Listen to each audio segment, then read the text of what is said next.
Good evening, ladies and gentlemen. I'm Crosby Kemper, the director of the library, and I'm wearing two hats tonight.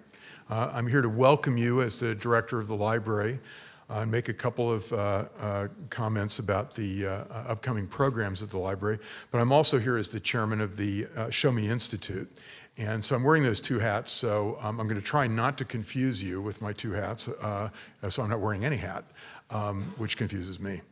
But I do want to say for the library that we are, I said this last night, we had John Judas, who's a senior editor of the New Republic. And as he said to me, and as I said to the audience last night, he represents the left wing of the New Republic, which starts on the left of the American political spectrum. And we also, I mentioned last night that we've have a more or less formal arrangement now with both the National Review Institute and the Nation Institute to bring editors and authors, writers from both those magazines representing definitely the left of the American political spectrum and the right of the American political spectrum. We have a relationship with the Cato Institute. We have a relationship with Lapham's Quarterly, again, right and left. The Brookings Institution, working through the Civic Council and directly with our friends at the Brookings Institution representing that theoretical center of the American political spectrum. So I want to make it clear that from the library's point of view, we want all voices to be heard on the issues.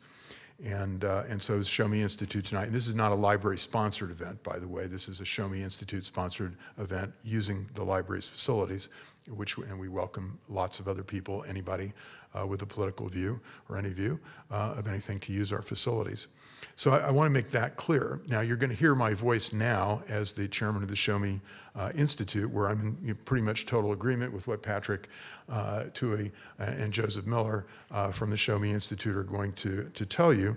And more than that, I have an interest both as the chairman of the Show Me Institute, as your librarian, and as a citizen in what we're talking about tonight. Kansas City has become what I'm now calling a fact-free city.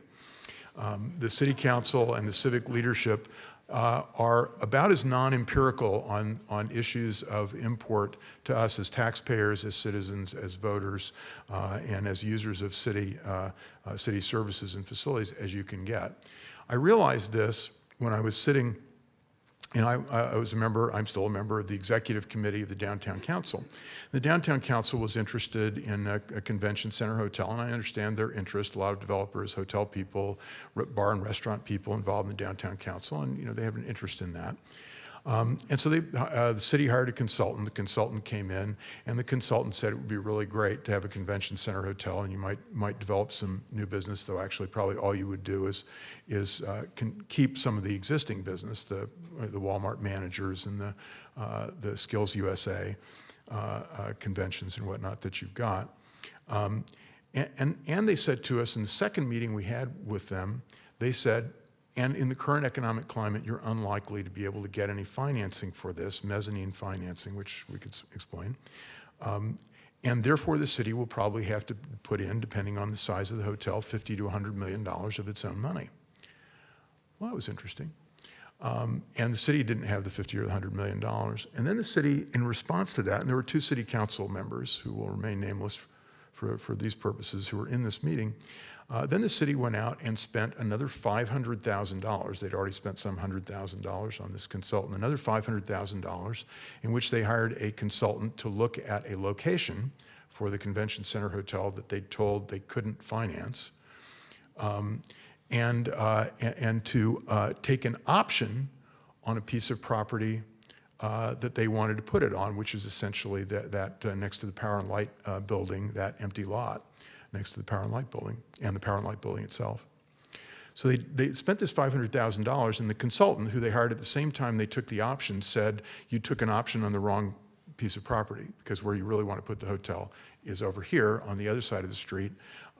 And so the option, so we spent that money on the option, which is now ended, of course, completely meaninglessly. They also said, you're not, which the first consultant had already said, you're not going to be able to finance it.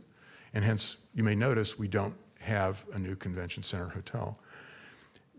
I tell you all this because basically in Kansas City, we're running the movie backwards. we hire a consultant to tell us something, A, we've already heard. We take an option on a piece of property before we've even heard where we should take the option on the piece of property, or if we could take an option on the piece of property. So we blew that $500,000. Starr sort of mentioned this in passing, never wrote an editorial about it. With the airport, we're doing exactly the same thing all over again. It's the movie running backwards.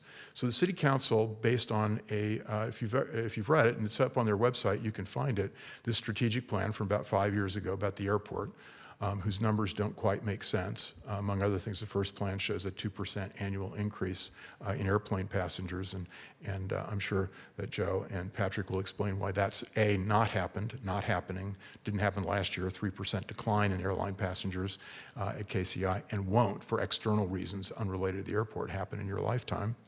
So the numbers are curious in this thing, and they're very general. But it says we need a new terminal. They want to have a new terminal. The airport authority wants to have a new terminal. So we vote 9-3 to have spend $1.2 billion of your money to have a new airport terminal without actually having investigated at all. No empirical study of this, and there's not much empirical study in the strategic plan. And then voters such as yourselves, citizens such as yourselves, object to that. We kind of like our airport. We're not sure why we'd spend $1.2 billion, and there are a lot of other reasons not to spend the $1.2 billion, but we like our airport. And so the city then says, well, maybe actually, after we voted to spend $1.2 billion, maybe we should have a commission to study it. We haven't studied it. We voted to spend $1.2 billion, but now we're going to study it. And they actually hear from some of the same voters, and so they begin. And then it turns out they think maybe it's a good idea, and they tell us they won't raise our taxes because the airlines are going to pay for it. So then about the third step along the way in this movie, the third scene in the movie is, okay, we finally actually talk to the airlines. And the airlines say, what do the airlines say? Well, you all know the airlines say, we are not so sure that we want to pay for $1.2 billion new airport. And so we're now rethinking that. So now we sit down and say, well, maybe we'll have a vote of the people, which the people, of course, not the city council, demanded of that. And then the last scene is what we've just done, which is sign a deal with the airlines, which they will control. Not this commission is now meaningless. The mayor's commission is now meaningless. The airlines will control what we're going to do, and it's very clear the airlines don't want to build a new terminal. We'll have a major renovation, which we probably ought to have, that will cost a lot less than $1.2 billion, and they've already agreed that they will raise the landing fees very substantially, the gate fees very substantially, which, by the way, will raise your airline tickets costs pretty substantially. Yael Abu-Haka, who usually is the more empirical guy on the Star's editorial board, has entered Fact-Free City in his coverage of the airport. He has these pictures of the long lines at KCI. I've taken over 60 plane flights in the last 3 years, and I've seen those long lines 3 times. Those long lines are at 5:30 and 6 o'clock in the morning when they have 3 plane flights, which they periodically do for reasons we could go into that, again, have nothing to do with the terminal, everything to do with the nature of the short hop hub airport that we have been, and that's also why passengers will decline. And 3 times I've seen long lines, and it's always between 5:30 and 6 o'clock in the morning when they have 2 or 3 airplanes leaving the same gate area at the same time, a triumph of scheduling. And then Yael's other picture that he's got in those editorials that you read of his, the latest picture is that picture of the telephone booth with no telephone in it. And now that's curious because they're supposed to have all this revenue that can pay for $1.2 billion in bonds, and if they've got all this revenue, shouldn't they be able to remove that? Do we really need a new airport terminal to remove an unused telephone booth? Isn't that a sign that maybe we've got a problem with the airport management? In any case, we've entered this fact-free city, and you're going to hear tonight from Joe Miller, analyst at the Show Me Institute, who's based in St. Louis, Patrick Toohey, who's the representative of the Show Me Institute here in Kansas City, about these issues. And you're going to hear some real facts. You're going to hear about the Sacramento airport. You're going to hear about the fact that short hop hubs are declining, which has been written about in the New York Times and the Wall Street Journal, by the way. including the Wall Street Journal's article mentioning Kansas City, along with Indianapolis, St. Louis, Cincinnati, Memphis, the other short hop hubs whose airline passengers are going away, despite the fact that in St. Louis they spent $1 billion on a new runway and new terminal, despite the fact they built a $2 billion new terminal in Cincinnati, they built a $1 billion new terminal in Indianapolis. Their ticket prices went up, their passenger traffic went down. Dramatically down in most of those cases. So you'll hear about some facts about this, which you haven't read about in the Star, you've not heard about from Mark Van Loo. And I'm sorry if I sound partisan, but this is one of those things in this city with light rail, with the convention center hotel, and with the airport. We've entered fact-free city in Kansas City. There's no real empirical investigation going on. Instead, we've become like a third world dictatorship where the city council wants a shiny new object, third world or maybe third grade. They're interested in their shiny new objects and in cutting ribbons instead of the actual facts. And consequently, Kansas City now has the highest debt per capita of any city in our region. It has among the highest local taxes of any city in the United States. And if the city council gets its way, Mark Van Loo, the Convention and Visitors Bureau, et cetera, your taxes will go up even higher, and you will be in Detroit and Chicago region without the benefits of Chicago, for sure. Anyway, ladies and gentlemen, from the Show Me Institute, Patrick Toohey and Joe Miller.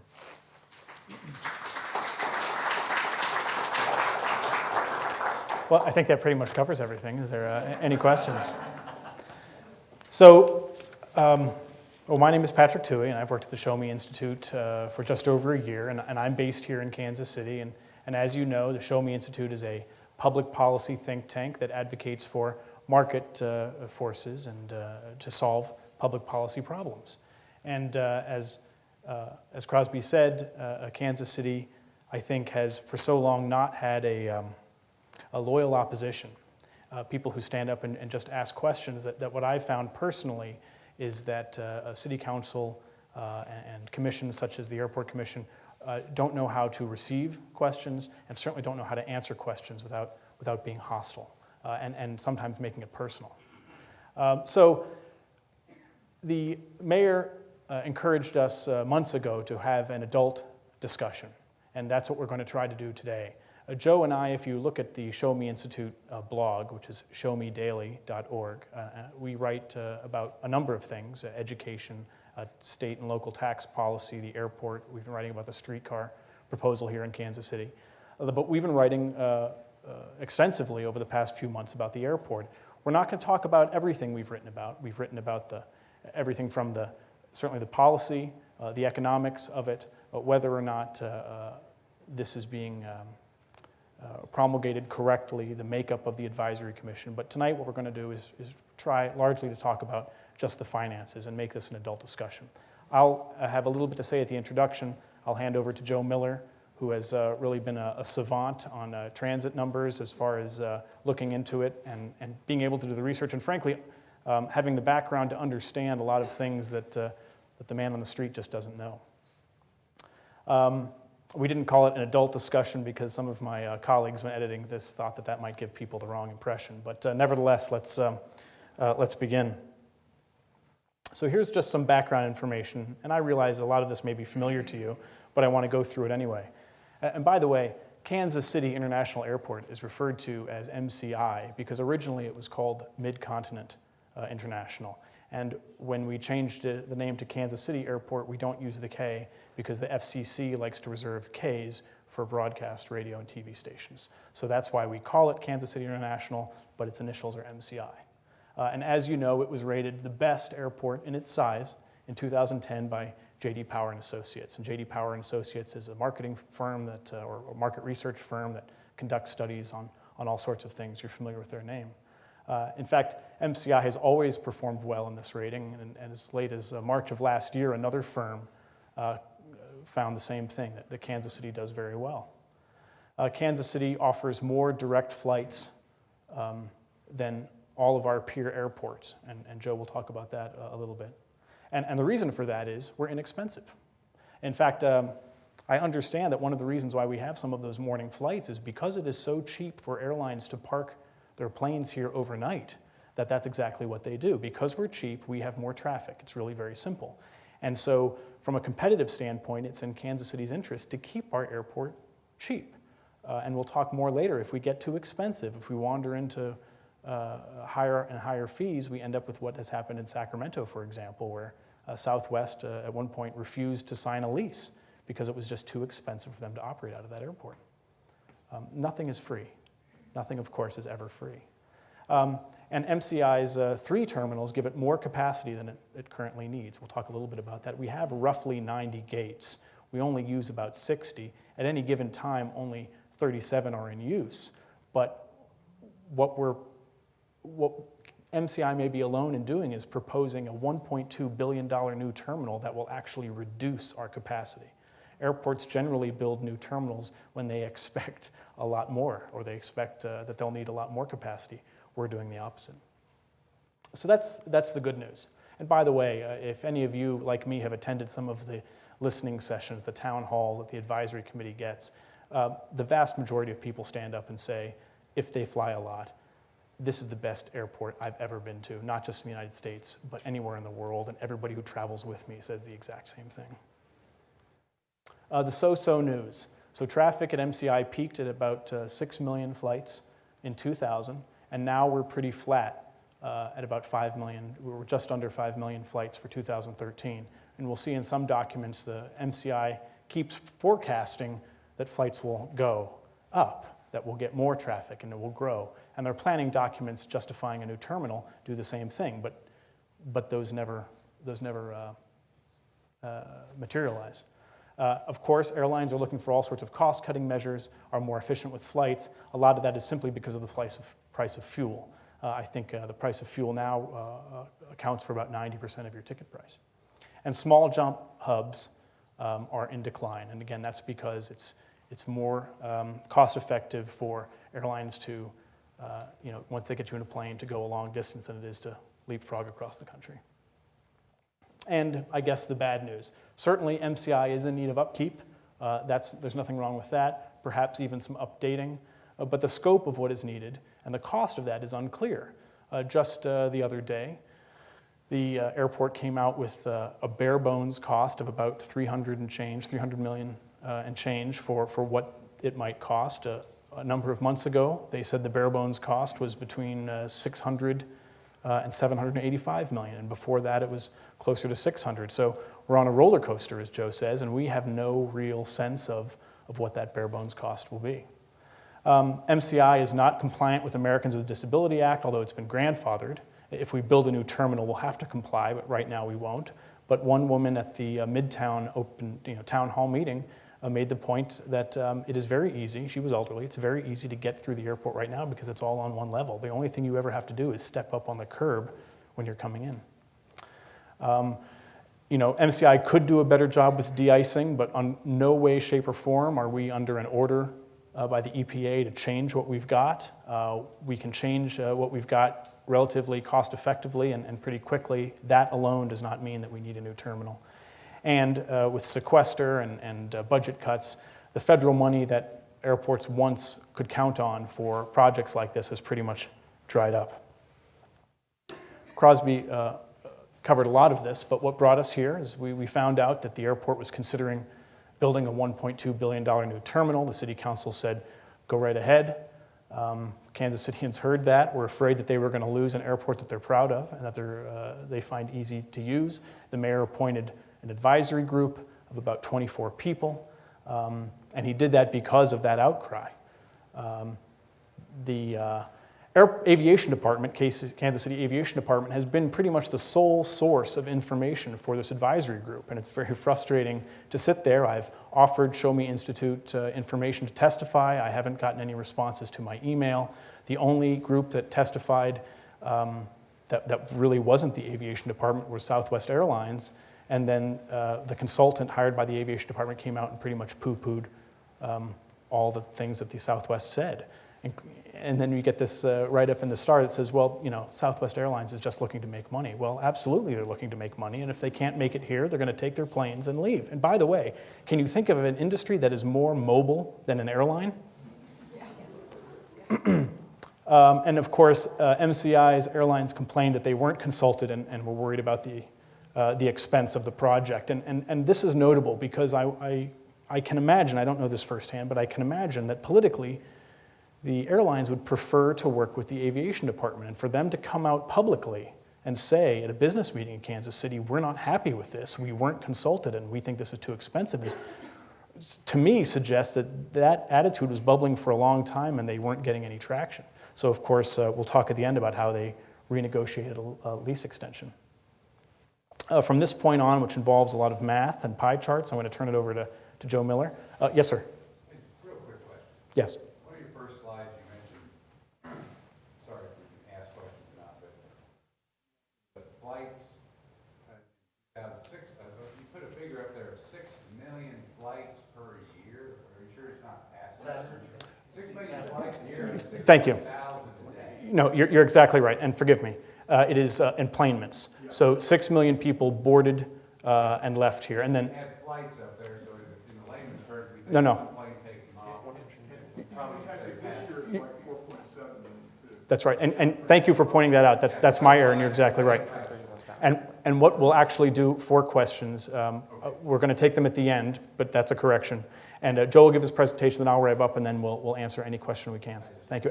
And one last thing, by the way, because we're a public policy think tank, I would be grateful, I know Joe would be as well, if you have suggestions for things that we can research regarding this, let us know, because sometimes think tanks can't do all the thinking on our own. Thank you.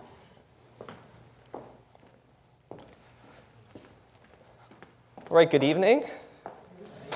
As I've been told, I'm Joe Miller, and I do transportation research at the Show Me Institute.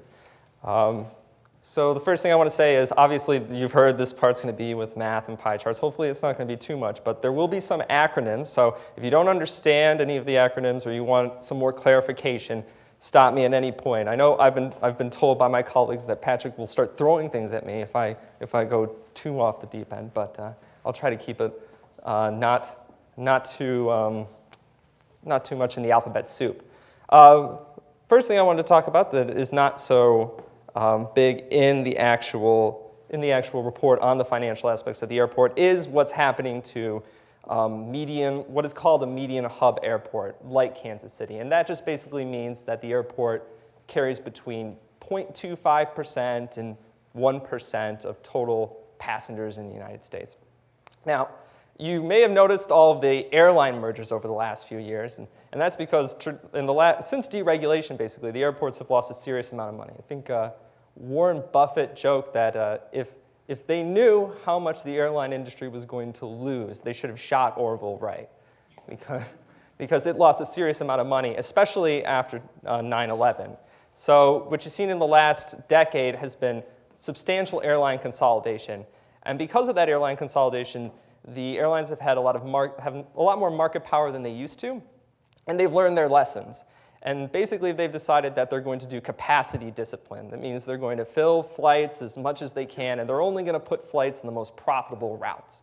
And it also means that they're de-hubbing a lot of cities and moving it to the larger cities. So if you're a place like Kansas City or St. Louis or Cleveland, Cincinnati, Pittsburgh, a lot of these places have lost a lot of flights simply because the airlines are basically using them as a spoke and then taking everybody to Chicago or Atlanta or Denver and then flying them to the further destinations.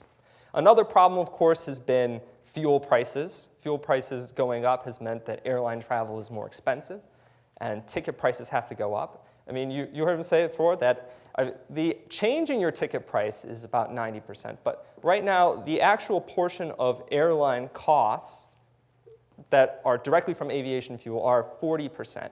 In the past, that was much lower, but it keeps increasing as fuel prices go up. So that's been another issue that's been dragging down passengers. And of course, the third issue is the lingering effects of the recession, which brought enplanements everywhere down. So now that that's cleared up, I'll go on to how things look right now at Kansas City International Airport, or MCI. I'm going to talk about the new terminal plan, how much it costs, and what effects those costs are going to have on the airport's competitiveness and on its financial standing. But first, you need to know sort of basically what's happening. So right now, obviously, there are 3 terminals, as you know, A, B, and C. The emplanements, which is just leaving passengers. So you'll have emplanements that right now is 4.9 million about, but total passengers is 9 million, 9.6 million. There are 44 nonstop destinations, which is rather high for a city of Kansas City's size. It's around it's higher than most of the cities. I won't go too much with that. And of course, the largest airline is Southwest, which is important because Southwest thinks the new terminal is a little bit too expensive. Cargo, 93 million tons of it this year, or in 2013. A lot of that's from mail, but a decreasing amount. So why would you build a new terminal? What are the reasons why the Aviation Department wants to build a new terminal plan? Well, the first reason you might want to do this is because the old terminals are obsolete. You hear from the Aviation Department, and this is probably their lead argument, that the terminals are so old, they were built in the 70s, that really the cost of replacing these things is going to be higher than if we just bite down now and we build a new terminal, especially because we can cut costs with the new terminal in terms of maintenance and security, and then we can also increase revenue in terms of concessions and retail. So that's one argument there. Another is capacity expansion, meaning that you think you're going to get more flights and your current terminal system can't handle that, so you need a new terminal. Third is business creation. You might have heard the argument that it's Kansas City's front door, so businesses are just deciding not to invest in Kansas City because the terminal's old, and if we have a newer one, then people will sort of invest in the city. That argument is not, it's not empirically based. There's no way of knowing whether that is true or not based on data from other cities, but it's an argument that you hear out there. And the fourth reason that you hear a lot is just level of service. We need more amenities, we need more power outlets, we need all these things just to make the experience at Kansas City International Airport better. And like a lot of transportation infrastructure, the Aviation Department in Kansas City really wants to provide what they think is a higher level of service. So these last two are a bit sort of fuzzy, so I'm not going to talk about them so much, but the first two I'm really going to focus on. Whether or not these old terminals are actually obsolete financially, and whether or not capacity expansion is a reason why you might expand this airport. Oh, and obviously the new terminal will have 37 gates. That's why I've circled that there, 37. So that's how much they plan to have the day they open the new terminal. So what you see here are the forecasts of passengers at Kansas City International Airport versus the actual amount of passengers. And you can see in the mid-2000s, it was sort of going up, and then it fell around the recession, and it's stagnated since then. And you can see 2007 forecast and 2011 forecast. That 2007 forecast had emplanements growing at Kansas City International Airport at about 2.7% per year, basically sort of deflating that line a little bit. And that was what they were using when they proposed the South Terminal, which I'm sure some of you remember, which they later scrapped and went to the current new terminal plan. And the 2011 forecast is the forecast they made about what was going to happen to emplanements, given what they thought in 2011. So generally speaking, they're like, okay, so wherever we are now, we're just going to start going up at like a reasonable rate. And there's no reason to assume that any of these numbers are correct for a couple reasons. First, because fuel prices are so important, what happens if fuel prices go to $6 a gallon? What happens if they go down to $2 a gallon? I mean, you really have to factor that in. And you can't do that over the long term. So it ends up being that after about 5 to 10 years, any real projection on emplanements, the variance becomes too high and the number is basically meaningless. So basically, from what we can see here, there's no reason to assume that there's going to be large capacity expansion needs at Kansas City International Airport. And the Aviation Department itself doesn't really think there is going to be, and that's why the new terminal actually is a reduction in size. Now, there's nothing in their planning documents or in their statements as I can see that says we think we're going to get a lot more flights because there's a new terminal. But there seems to be that public perception out there, and it's not warranted. So the second point, which I'm going to spend the rest of the time, or most of the rest of the time talking about, is whether or not these terminals are obsolete. So the question is how much is it going to cost to refurbish the terminals? And basically, how much is it going to cost to build the new terminals? And how much can we save by building the new terminal? And how much more money can we get? So the important thing to know is, where does the money come from right now? And these are the 2013 sources of revenue for Kansas City International Airport. You can see the most important one, around 33%, is parking. I mean, we all know Kansas City International Airport was built to be friendly to parking. It's a park and ride structure, so it really sort of pulls in people to park there. So it's a huge source of revenue. Second, aeronautical. That's every single fee that you can put on an airplane. That's the landing fee, the apron fee, the gate fee, whatever you're charging the airport, the airplanes themselves, the airlines, that's aeronautical. PFC, CFC, AIP, those are federal grants and taxes that come from the federal, basically the federal government either levies those or grants those to the airport, and those are mostly used for capital improvement. And you can see in other, which is 2.4%, is concessions, food concessions at 1.4% of revenue, and retail at 0.6% of revenue. And remember the concessions in the retail, because I'm going to talk about those again. Second, so where are the costs? If we're going to save so much cost with a new terminal, we should consider where the costs are.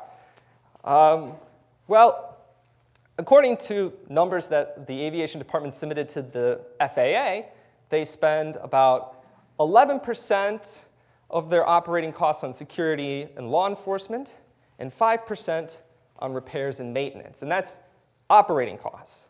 If you bring in capital costs, which is going to bring in depreciation and interest payments, it's more like 8.6% combined for those two categories. And also remember those, because the airport has claimed over and over again that we're going to maximize the revenue from our retail and concessions, and we're going to save money on costs for security and maintenance, and that's going to help us pay for this new terminal. That's what's going to make this new terminal so profitable for us. But you can see that the source of revenue that they're talking about is tiny, and the source of cost is not the most significant source of cost. So, and then, of course, you talk about the actual cost of the airport, which $1.2 billion, actually $1.223 billion. That's their estimate right now. And how they're going to finance that through bonds. You got to pay back the bonds. So this is going to be this is the differential that basically, doing some calculations, making some assumptions, being very friendly to the airport, I basically said, okay, let's say they cut the cost of maintenance in half. Let's say they manage that. Even though that's not likely, they'll cut it in half. And for security, even though they actually don't, like in terms of pure airports, security is not that expensive for KCI. Let's say that they cut that in half too, just cut in half, even though realistically more like a third. And let's say they double retail and concessions. Well, then you can get close to $20 million if you really sort of think you're going to get a good bump in any of these things. And I think the consultants for the airport basically said the same thing. You can get like maybe an extra $20 million in cost savings and extra revenue coming from the new terminal. The problem is that the debt service for the terminal is going to be $68 to $70 million a year if you build a $1.223 billion terminal. That's a huge gap. So we're basically, there's like $50 million or more that you're going to have to come up with from some other revenue source. So what revenue source is that going to be? Well, they could ask for more federal dollars through the AIP, the PFC, and the CFC. Congress is never really happy about doing that because the airlines are kind of a big block and they don't like to see any extra taxes on that affect their airline fees. Certainly something they're going to do is increase airline fees. They're going to make the airlines pay for the new terminal. They have to do that because otherwise the gap would just be too large, and that's how you fund these things. In fact, their plan is to basically make the airlines that are at the airport pay a percentage of the debt service for the new terminal. And of course, the third thing is they're going to raise parking fees. I mean, that seems logical that they would do that because it's the largest source of their revenue, but it's also in their plan, so it's not some sort of conjecture. They definitely actually plan to do that. So these two things are going to cause a lot of indirect and direct costs on anybody who's going to use Kansas City International Airport. An indirect cost might be that you raise these fees on the airlines, and it's hard to see a direct impact of raising fees on airlines, on ticket prices, for a lot of reasons. I mean, it's hard to compare an airport to other airports. There's an issue with with statistical analysis, it becomes overwhelmed by gasoline prices and other factors in the economy. But we do know from what Southwest basically told us and logic is that higher costs lead airlines to say on the margin that, okay, so flying this route out of Kansas City to, say, Chicago is no longer as profitable as flying from, say, Milwaukee to Denver. So we're going to take that plane, we're going to move it elsewhere. So you can definitely lose service from an airport if it becomes more costly. And in fact, probably we know the underlying airline service is definitely the economic activity in the city, but you can maximize that airline service and you can minimize that airline service. And raising costs for the airlines is going to minimize that service, while keeping costs low will maximize the service you'll receive. And receiving less service is definitely indirect cost. A direct cost is going to be they're going to raise fees on everything at the airport, which is going to make parking less pleasant. And maybe people who were able to park, get on their plane, go on a business trip, come back, pick it up, go. Maybe now they have to take a cab or have somebody drive them to the airport. Or maybe it'll become an argument in the future for a future billion-dollar light rail line or something like that. But there's a direct cost. That's going to be a direct cost on the passenger. So a visualization of these costs that are going to be on the airlines is the cost per plane passenger. Now, right now, you can see that Kansas City International Airport, 5.56. Actually, now with the new lease agreement signed, it's about $6.75, which is a little bit higher, but still well below the average, which right now is $10.52 for medium hub airports. But with the new terminal, the cost for the in-plane passenger is going to go up to $19, which is going to be far above the average in 2025 for airports the size of Kansas City International Airport, and higher than any one of the peer airports' cost per plane passenger now. SMF, by the way, is Sacramento. And Sacramento is the airport that built a new terminal. I'll give them credit. They actually built it in a time where they had rapidly increasing passengers. But the result has been that because of the debt and because of the falling amount of passengers, Southwest basically refused to sign a lease, which has meant that the airline now gets non-signatory fees.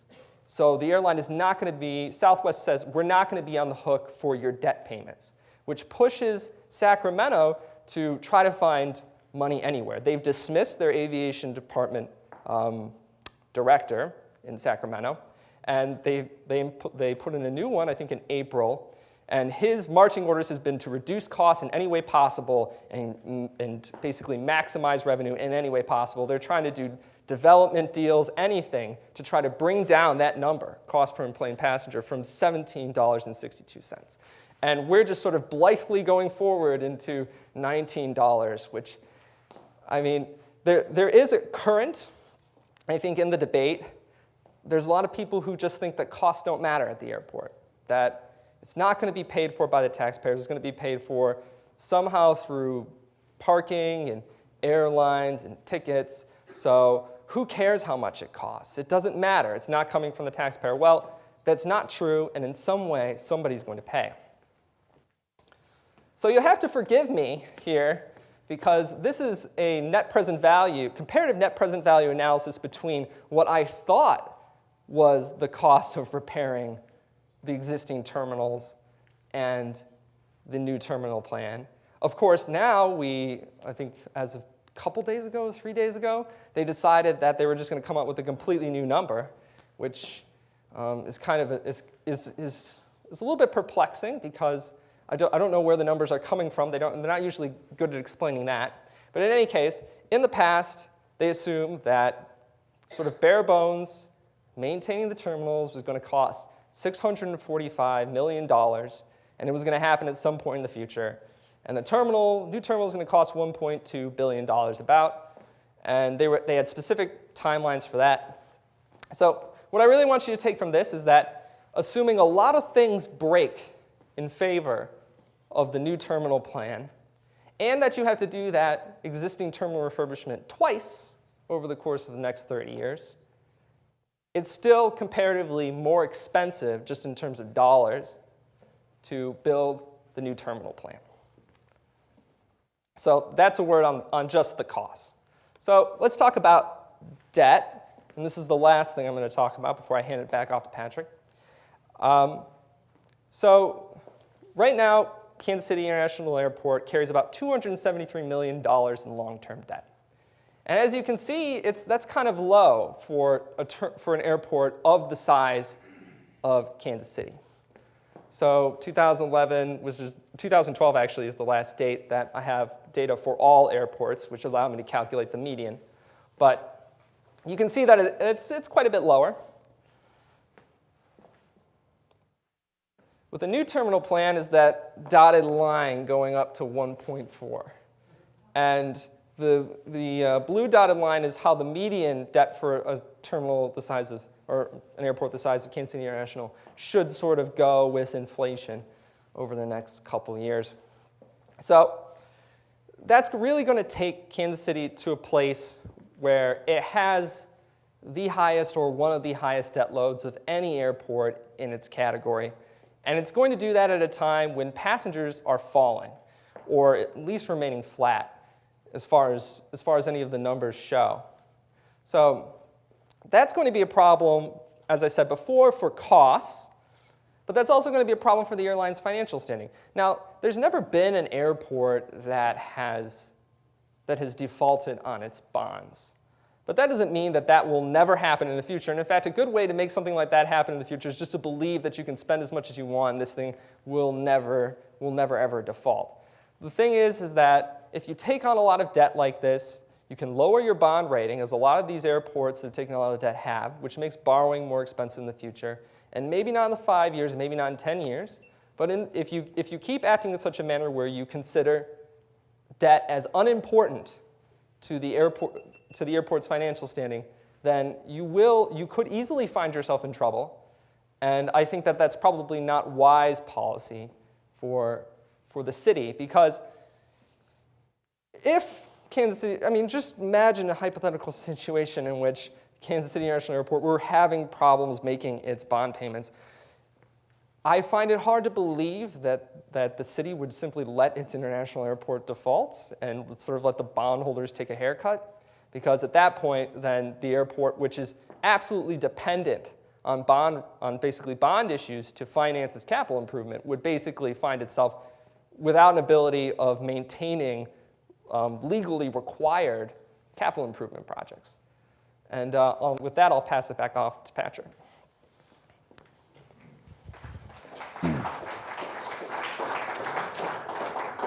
Oh, please, thank you. I haven't even started. So the math is over. That's what it means when I'm standing up. But there's one thing I wanted to just go back to, because this is complicated. But the gist of it, a lot of people say, well, we need to build a new terminal now, because if we don't do that, we'll have to spend $600 million renovating it, and then in 15 years we'll have to spend another $600 million renovating it. And what this calculation demonstrates is even if we spend money on 2 different renovations 15, 30 years out, it's still a better deal than spending all this money right now. So again, and some of this has already been covered, but I just wanted to talk more about, what do we get? As Joe said, we currently have 90 gates, though only about 60 are regularly used, and the new terminal would have only about 37. We're spending $1.2 billion to get less capacity than we have right now. Most of the time when an airport goes and floats bonds and spends a lot of money, it's because, even in Sacramento's case, they were expecting more. They didn't get it, but at least they were expecting more. Here, we're not even expecting that. Everyone seems to agree when you ask them that a new terminal itself won't result in flights or more passengers. There's that kind of vague idea out there, but One gentleman pointed out earlier that if people flew to airports rather than to destinations, nobody would go to New York. Nobody would ever fly out of LaGuardia because it's a horrible, horrible airport. But basically, airports are a tool for us to get where we want to go. And if nobody wants to come to Kansas City, the nicest airport in the world isn't going to make a difference. And of course, MCI's security line would look more like other airports. I traveled over and I'm sure everyone did, but I traveled over the Christmas break with my children, and my first grader understood that the security experience at Kansas City was pleasant, and the security experience at Boston Logan was unpleasant. A new MCI would potentially have a greater capacity for restaurants and concessions, but there's no evidence that demand would increase. So we'd have lots of empty restaurants, perhaps, or big open spaces. And what I'm about to say is a complete guess. I have no idea what's driving this. But I suspect that when you go to airport conventions, airport administrator conventions, you fly into nice new airports, you get presentations done by airport consultants who say, listen guys, you've got people locked past security for 2 hours while they're waiting for their plane. You need to sell them calzones and socks and haircuts and all sorts of stuff like that, spas and massages, because you've got those people for that long. And if you're an administrator at Kansas City, you say, we don't have those problems. In fact, because people know that they can get on their plane in about 20 minutes, nobody shows up hungry. But let's build a new terminal so we can create those problems so that I can hire those consultants to sell people socks and calzones and massages. I don't know that firsthand, but it seems to me that's what's going on. And of course, the Aviation Department also wants to restructure their contract so that it puts the airlines on the hook for this expense. And then again, what's next? Airlines just recently have extended their contract, their existing contract, till 2016. And what they've said to the airport is, we want a seat at the table when you're talking about new plans.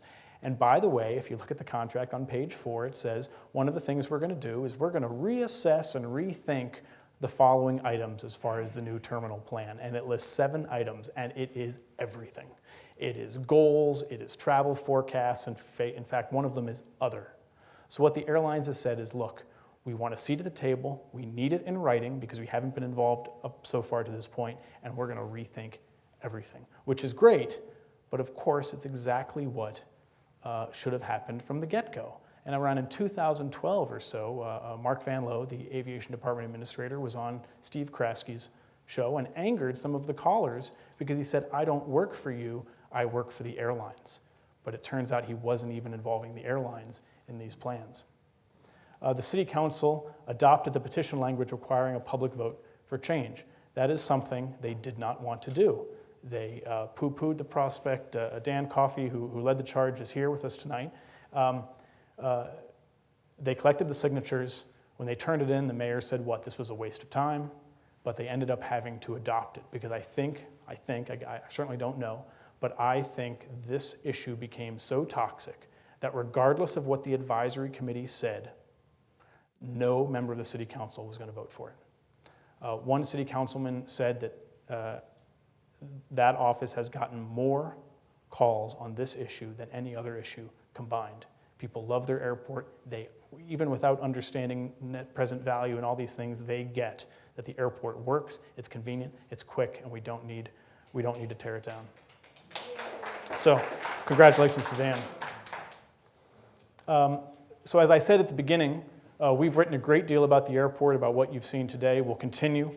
Some of the things we've written about the airport are on the table on the back, including the opinion piece that the Kansas City Star declined to run of Joe Miller's in December, which basically talked about terminal shopping in Kansas City. So pick up a copy of that. And for everything we've written on any issue, you can visit us at Show Me Daily, but specifically for MCI, you can visit us at showmedaily.org/tag/MCI, and you'll find everything we've written and everything we write in the future. So thank you for your time and attention, and I'm happy to entertain questions and answer whatever we can. Yes, Dan. Patrick, I have a question, and I'm not trying to put you on the spot. Cosby was certainly right when he said that Kansas City is a fact-free city. A lot of the information that we get comes out of that airport terminal advisory group, which is really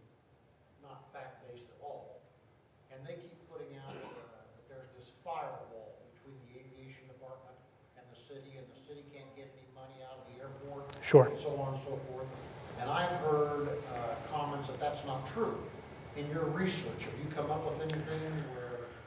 So there are two parts of Dan's questions. First of all, the advisory committee has said, hey, the money that is collected by the airport cannot be spent on sewers or other city things. And there's truth to that. It's a fund set off to the side. It's meant only for the airport. The FAA has its own rules. You may not take money from an airport and use it for other things. And I think what they mean to say is that the money that we raise for this project is going to be raised for that project. We don't have $1.2 billion laying around that we could be spending on streetcars or sewers or whatever else. But what they in fact say is that there is a firewall between the aviation department and the rest of the city, that you can't use money, that the city cannot use money from the airport. But that is empirically untrue. And we've got the contracts to demonstrate that, and it's on a recent blog post. In 2010, the Kansas City Council passed an ordinance, 100-525, that authorized the airport to loan $10.2 million to the finance department. The memorandum of understanding said that it was going to be paid back July 1st of 2013. 2013 rolls around, the city doesn't, and by the way, the stated purpose for this loan was to cover TIF debt. The city couldn't cover its debt on other bad investments, and so it had to borrow money from the airport. By the way, it is legal. This is absolutely legal to do as long as the airport charges the prevailing interest rate of 3%, which is what they charge, is fine. 2013 rolls around, the debt's coming due, and the city says, let's extend that. And so right now it's extended to 2016. It begs the question, if a city legally borrows money from an airport and then keeps kicking the payment down the road, at what point does the FAA come in and sue the city and say, give that money back? Because maybe you're not allowed to do that. But the difference, ultimately, the impact is the difference between illegal diversion and legal diversion is 3%. But the idea that the city can't take money from the airport is empirically wrong. And can I add something to that, Patrick? You would not know from looking at the airport's numbers, looking at their balance sheet, that they did this. You would not know from looking at the city budget, the city's financial reports, that they did this. You'd have to know the ordinance. We discovered this. The library discovered this. The county, the school district, et cetera, because this was about TIF. Because we were looking. Well, actually, I'm going to tell you a little story. And it may not seem related to the airport, but it is related to the way the city, the honesty of the city, or rather the dishonesty of the city, the way pretty much everything's run in the city. So in 1998, there's an audit that says the city is not accounting as it is required to by state law for the economic activity taxes that go into these tax abatements and diversions into TIF in particular, right? In 1998, they have this audit. It's a fairly devastating audit. Lots of people are aware of this audit in 1998, including the current chairman of the TIF commission, including the current city finance director. They're in these meetings, right? In 2010, after the taxing jurisdictions, the county, the library, the school district, the mental health levy, et cetera, have been complaining about this for years and years and years, and they haven't, Yael Abouhaka said, well, God, I wrote an editorial about it in 1993. They still haven't done anything about it, right? So in 2010, Deb Herman asked for an audit. Cochran had an auditing firm, an accounting firm, does an audit in 2010, which reveals that things are even worse than they were in 1998. Just what the taxing jurisdictions have been saying. City can't even account for this money. And they point out in this audit that the $10.2 million has had to be borrowed by the city to plug the hole on these economic activity taxes that they're required to be putting into projects like the Citadel, which we could go into, et cetera. And so the city has to borrow this money because the city doesn't have the money. The city's got big cash flow problems. You notice they've just extended the debt of the Power and Light District to 2042. Steve McDowell, I was having lunch with him on the day they did this, a BNIM architect, the M and BNIM, and he said, we were at the Bristol, and he said, this building's not going to last to 2042. The city has big cash flow problems. We're not going to admit that. We have big cash flow problems. So they extend it to 2042. So they've got to borrow $10.2 million because they don't have the $10.2 million to put into the TIF, which they're legally required to by state law. and they've discovered this from this audit. And Deb Herman says to, guess who? Randy Landis, Troy Schulte, members of the city staff, the EDC. She says, do not show this to the taxing jurisdictions, do not make this audit public. So we only know from the ordinance, not from any revelation from the city about this $10.2 million. And indeed, the city was trying to hide not only the $10.2 million, but the deficiency in their accounting for EATS, economic activities taxes. Under state law, they're required to do this. This is the way the city is being run today.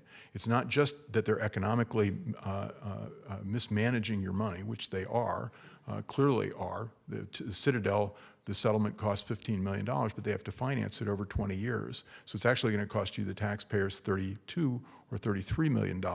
They've never done an audit of that.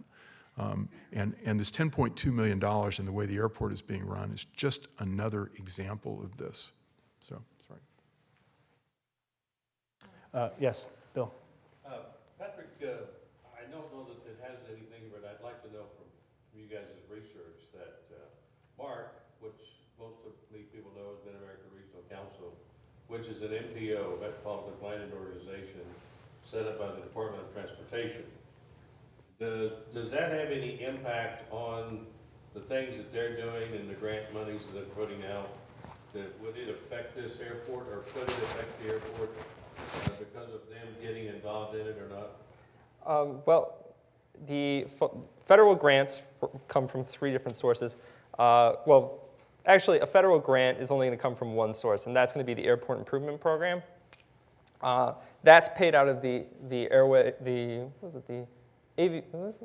Aviation and Airway Trust Fund. So basically, that fund is paid for, comes from taxes on each leg of your flight. So there are taxes that go into that fund, and then they use that fund to give a discretionary amount to Kansas City, and also another amount that is basically going to be just a grant money. They say, okay, we're going to improve a terminal. Or no, they're going to improve a runway, because the AIP grant money is usually not used for terminals. I mean, they have rankings of what they'll give the money for. Highest is the runway, apron, things that are on the air side, and lowest is the terminal. So the federal government has been pretty clear that they want the large airports, and that means medium hub and large hub airports, to be mostly self-sufficient. They don't want to be giving them any more funds. So I don't know whether or not there's going to be some new amount of money going to the airports, but all of the policy from the federal government side for the last decade or so has been to decrease the amount of aid to the large airports and to try to make them charge a proper amount from basically the airlines to operate their expenses, and to use the grant money for smaller airports, ones that can't fund themselves. Well, the reason I asked is because you mentioned the light rail situation, which is part and parcel of what Mark is getting ready to do with the different corridor areas that they have here in the metro area on both sides of the state line. And that's why my question is that they want to build a light rail all the way from that airport out there. Because of that, is the airport new terminal, is that going to be a part of their plans? Is there anything like that? I'm just curious. We don't know, but I would guess that the airport, given how much money it generates from parking, would resist a train system going out there, which would rob them of their largest source of revenue. Yes. I have 2 real quick, one's clarification and one's a question. One had to do with the numbers earlier, because I couldn't remember. First one is, talked about the kind of the barrier between the city and the airport. And my question based on that is, you made a statement earlier that the airport has to report to the FAA that it had to do with the financial, like the revenues and things like that. So is it safe to assume that that number is fairly audited or looked at by anybody other than the airport, or does the city get involved? And then the second part was, I just wanted to clarify what the breakdown of the revenues were. I remember seeing parking 32%, the 2 other concessions were about 9 or 8%, and there's something else, and I couldn't remember what that was. That was my 2-part question. Okay, so the first part again was about the numbers. Up there, you said you got from the FAA source, which came from the airport, correct? They have to file that? Okay, so yeah, the airport, any airport in the nation basically files files a plethora of information with the FAA, and that's mostly because the FAA has a whole laundry list of grant assurances that tell airports what they have to spend money on, how they get to spend their money, what exactly they're going to do. So they watch these numbers carefully, because if the city takes money from its airport to do something else, the FAA is not going to be happy about it at all, because they give a lot of money to those airports for improvements, and they consider all of the revenue made on an airport to stay at the airport. So it's important to them, and you can be assured that the best number is probably the one that the airports have submitted to the FAA. And this is the breakdown in revenues. This is all revenues, so it's not just operating revenues. That was the number, I was all revenues to get an Yeah. overall picture and see how that. That's why, I mean, if you took out the non-operating revenues, would be mostly, this is a well, no, but these definitely here, the PFC, the CFC, PFC is the passenger facility charge. You just get that amount from that. The CFC and the AIP, those are all money that is considered either grant money or non-operating revenue. But it actually funds a lot of that stuff. So. The point you made, and we keep seeing the first initial spouts from the city promoting this was that, concessions and all these little things. Well, the best point you make is that the retail and concessions, come on, people, this is such a small percentage of what you're going to go for and spend $1 billion to. When your real revenue comes, basically the aeronautical and parking, that's your biggest, more or less, variable chunk of revenue. Yeah. That's exactly correct, and unless you think that they can get the concessions in retail up to 10%. It's any account or business. Yeah. That's just other. You wouldn't even talk about it. Yeah, I mean the only airports that make a significant amount of money off of concessions in retail are major hubs with significant connecting passengers, because they have a long dwell time in the terminal. If you're not connecting more than 20 or 30% of your passengers, there's really no reason to think that concessions or retail is going to be a very large part of your revenue. Anyone over here? I've got a light in my eyes. Dan? I was just going to mention one thing, we talked about parking there, and I've heard a few comments the other night. Fowler mentioned about, parking could become a problem later on down the road, so on and so forth. What they failed to remember to mention to people is, and this came from the Aviation Department, that the parking garage at Terminal A and B are both constructed to where they can add 4 stories on each one of those garages, and each story would house 1,200 automobiles. So they can add 4,800 automobiles worth of parking spaces in that A parking garage and B parking garage. I mean, they're built to withstand that. And I would add on parking that, so as part of the refurbishment plan, they have expanding parking capacity. And I would point out that Kansas City, St. Louis International Airport, which has about 1 million more enplanements per year than Kansas City, so 2 million more passengers a year, has about 8,000 parking spots. Kansas City International Airport has 22,000 parking spots. It has far and away the most parking spots of any peer airport, and could probably compete with a lot of the large hub airports in terms of parking capacity.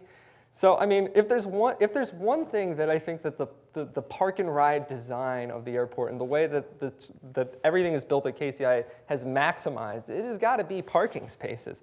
So, I mean, it's interesting whenever I hear that we're going to do something to put more parking spots at Kansas City International Airport. I mean, it seems like that should be a slightly lower priority, but I guess the Aviation Department has its own opinion on that. Also, the FAA addressed the Mayor's Council 2 weeks ago and told them quite plainly that not to depend on them to build a new airport. Yeah, of course. Terrence? All I can say is we talk about all these forecasts and everything else from the city with their consultants. All we have to do is think about the Power and Light District and how it costs us between $10 and $20 million a year for the next 20 years because of their rosy forecast and everything else. So I don't have any faith in any consultant that doesn't have any skin in the game. The only people that we can believe are the airlines. And so that's where I come down on this whole fiasco. Yes, sir. I think it's really immaterial because the city council won't listen to the consultants in the first place. Is that not correct? Oh, well, which set of consultants? The city council won't listen to their consultants in the first place. That's entirely possible. I mean, Crosby started off by talking about a non-fact-based city, and I encourage you, if you have an opportunity, to sit in on some of the committee meetings and see how they're run. It's impressive, but it sometimes is frustrating when even we've made this data available to the advisory committee. We've said we're willing to come in and testify and talk about some of these things, and receive no response. Yes, Dennis in the back.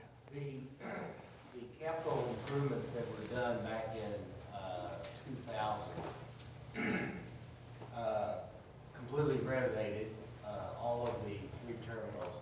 Now then, the opponents have been stating how the building is 40 years old, falling apart, whatever else. That is totally false.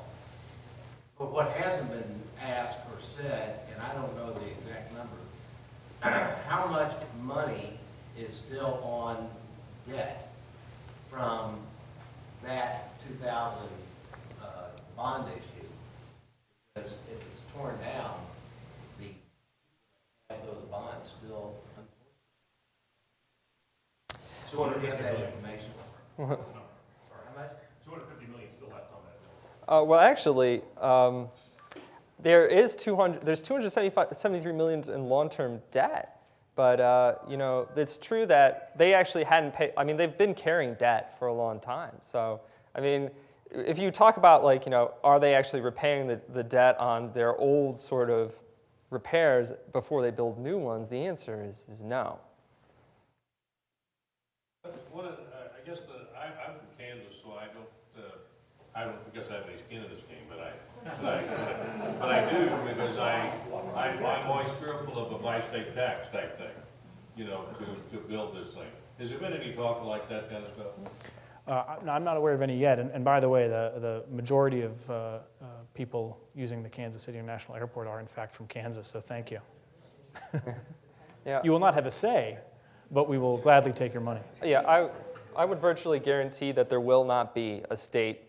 I mean, the way these airports are financed, especially these larger airports, I mean, anything that's a medium hub or a large hub is going to fund their airports through airport revenue bonds and possibly passenger facility charge revenue bonds. There is a movement to, one of the things that Show-Me's done in recent years in St. Louis, they proposed something called Aerotropolis, which is a hub for a multimodal hub basically aimed at moving Chinese goods in and out of the United States. They proposed the largest tax credit from the states, $480 million in the history of the state.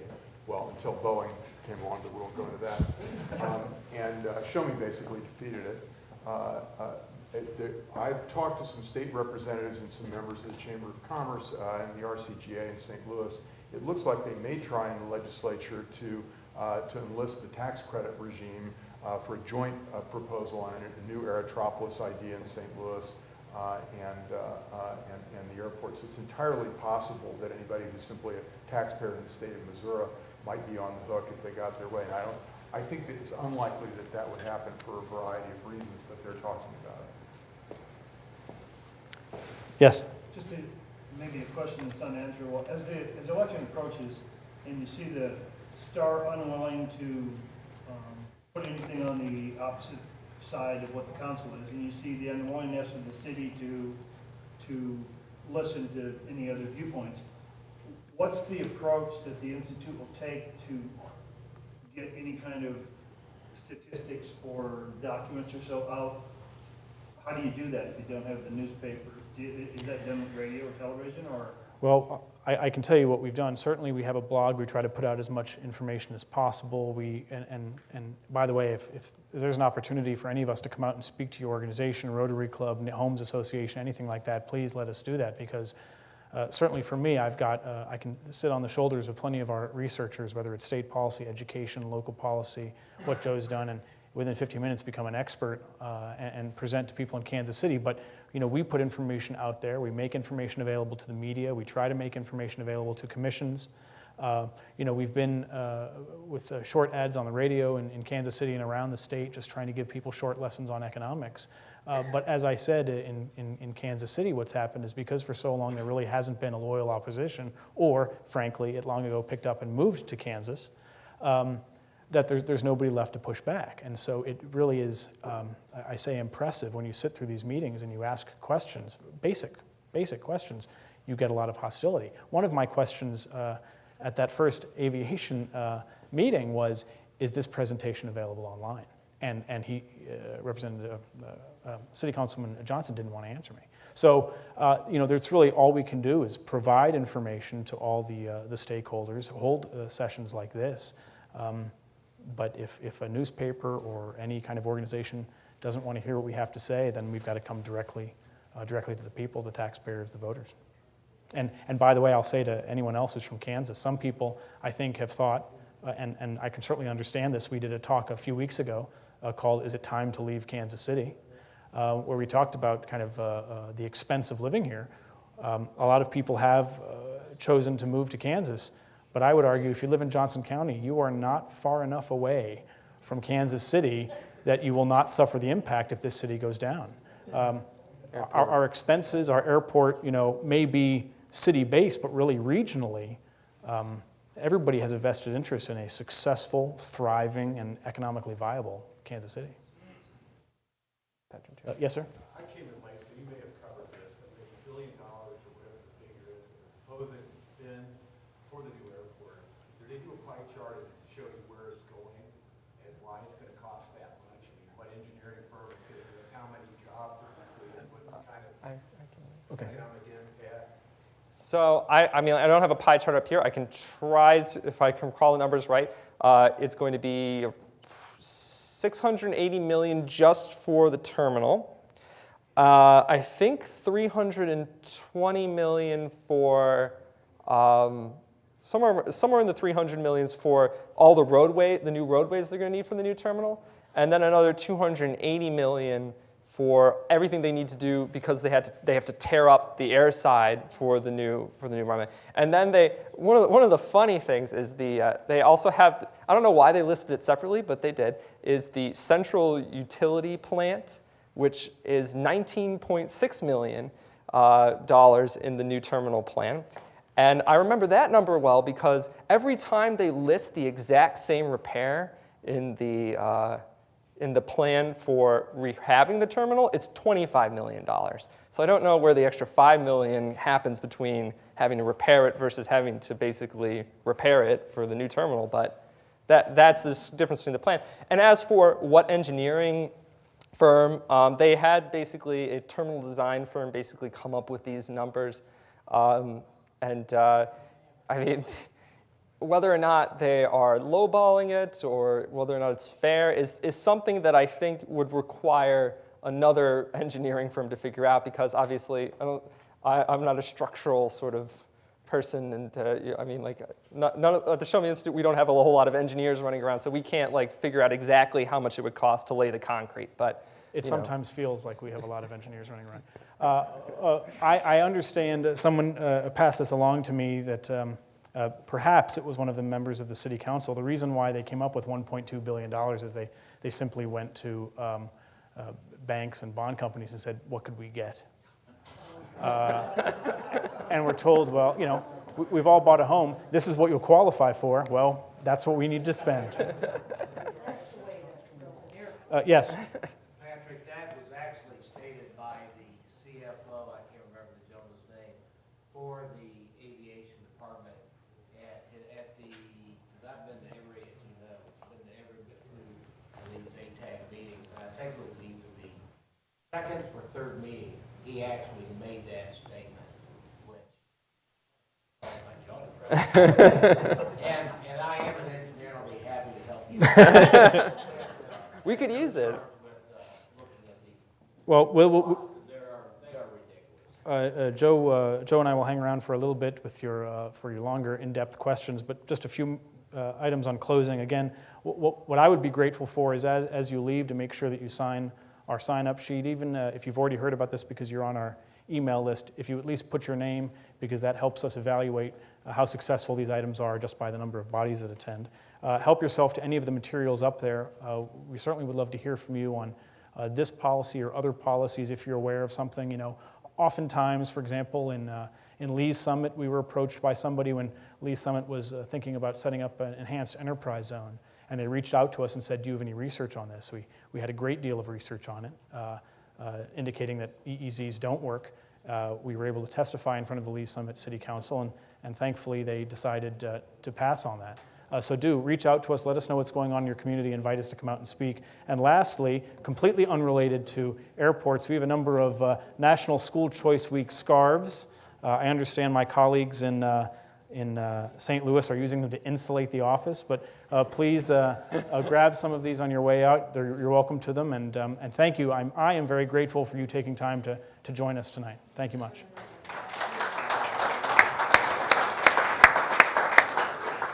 Thank you all for being here. And just remember one thing, the city voted to spend $1,200,000 of somebody's money without looking at a single one of these numbers.